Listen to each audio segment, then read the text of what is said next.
নমস্কার বন্ধু সবাইকে। আজকে আমি আর একটা নতুন জিনিস বানাতে রেডি হয়ে গেছি। এটা হলো চাউল দিয়ে কলার পায়েস বানিয়ে দেখাবো সবাইকে।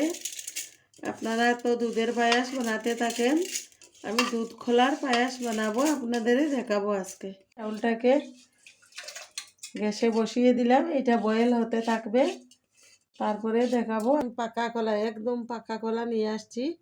এইগুলা বানিয়েছি দুধ আর কলা দিয়ে, এরকম বানিয়েছি। এটাকে এই যে ঢেলে দিচ্ছি এটাতে।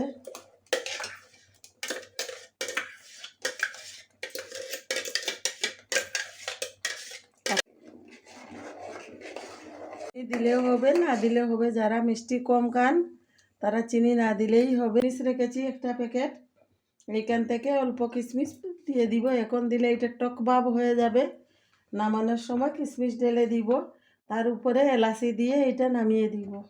এই যে খোলা দুধের পায়েসটা আমার হয়ে গেছে। আপনারা এরকম বানাবেন, দেখবেন ভালো হবে।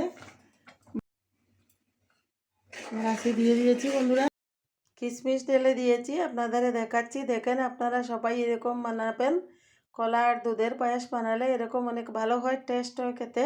সবাইকে নমস্কার, আপনারা ভিডিও দেখতে থাকেন।